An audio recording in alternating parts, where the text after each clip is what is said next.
What's going on, YouTube? I decided on which build I'm gonna be going with for the current gen version of the game, and I wanted to show you guys my point guard that's a playmaking shot creator. So today I'm gonna show you guys what I did and how I built my character.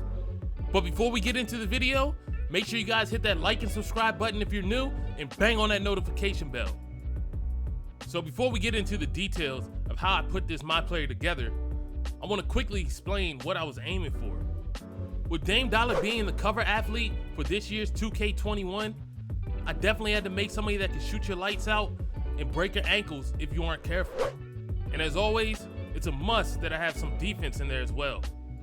Okay, now we have an idea of what I was shooting for. Let's go ahead and look at the skill breakdown pie charts. So for this build, I decided to go with the shooting and playmaking even split pie chart. As long as my mid-range and my 3-ball is rated higher than an 80, I should be good to go. It's also important that I maintain a decent ball handle with a rating higher than 80%. Anything lower than 80% for this build is not going to give me the results that I'm looking for. Again, I'm looking for somebody that can actually handle the ball and get around the defender to get to the open spot to make an easy shot. And with this pie chart breakdown, it gives me an even split of ball handle and shooting. Now for the physical profile. For this, I always go with speed for my builds. And honestly, it's just a personal preference. I like being able to get around the court quickly. It helps with defense, recovering on broken down plays, being able to get in front of the defender, being able to get to the open spot. For me, speed just adds so much to the game that it needs to be a big part of my game. With the pie chart and the physical profile selected, we can now move to the attribute points. And with the attribute points, I kind of moved these around quite a bit. I just wanted to make sure that I had 6 to 9 defensive badges as a must. Again, I mentioned before that defense has to be in my build. So I always make sure I have at least 6 to 9 defensive badges. And of course, I put that on clamps and intimidator as the first 2 badges that I at least put on goal. And since we're making a build that can handle the ball and shoot really well, I made sure I had a good amount of playmaking and shooting badges. For the finishing badges, I wasn't too concerned about that because I don't plan on being in the paint or driving too much to the paint. Unless, of course, I snap those ankles and I get an open lane to the basket. So if you look at the screen, I ended up with 1 finishing, 20 shooting, 24 playmaking, and 9 defensive badges for a total of 54 badges for my player. So this is a good spread of badges, and it allows me to put all the badges in the places that I need for this build. So now on to the body shape. I went ahead and went with a solid body shape. This doesn't really affect your attributes at all. So for the height, I went with 6'5". I know I lost the 85 ball handle, but with boost, I'll be able to get right back up to that mark. I wanted to make him a little bit taller just to help out with his defense, but not take too much away from other areas. I know I tried to put him up to 6'6", and it just took way too much from his ball handle, so I put him back down to the 6'5" height, just to make sure he maintained that 3-ball and his ball handle.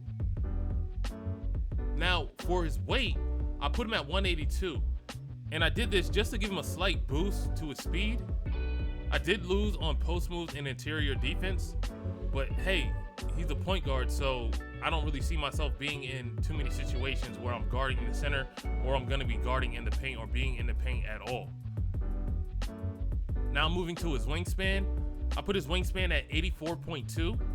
This again was to increase his defense. I wanna have a character that has a strong defensive background or a strong defensive presence. So the longer arms or the longer wingspan helps with steals and it helps with defense.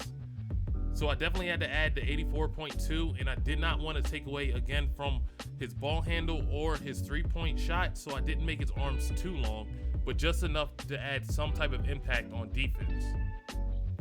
To finish the build off, I went ahead and put that playmaker takeover badge, just again so I can break those ankles and go ahead and make those open shots. Now for this build, they gave me shades of Steph Curry, D'Angelo Russell, and Steve Nash. That is a perfect breakdown that I was looking for. Passing, handles, and a mean 3-ball. So that's the build that I got for you guys. Next, I got a little bit of gameplay from the park so you guys can see him in action. So let's go ahead and take a look.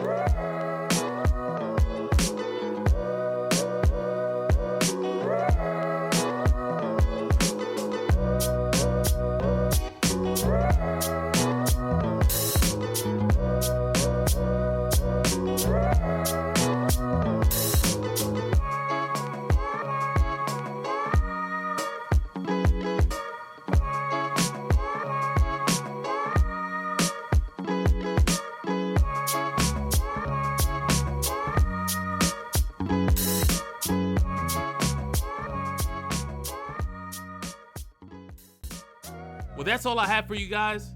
Make sure you guys let me know what you think about this build down in the comments. Also, put down what builds you've been using in 2K21 so far. But with that being said, make sure you guys hit that like and subscribe button and bang on that notification bell. And I'll catch you guys in the next one.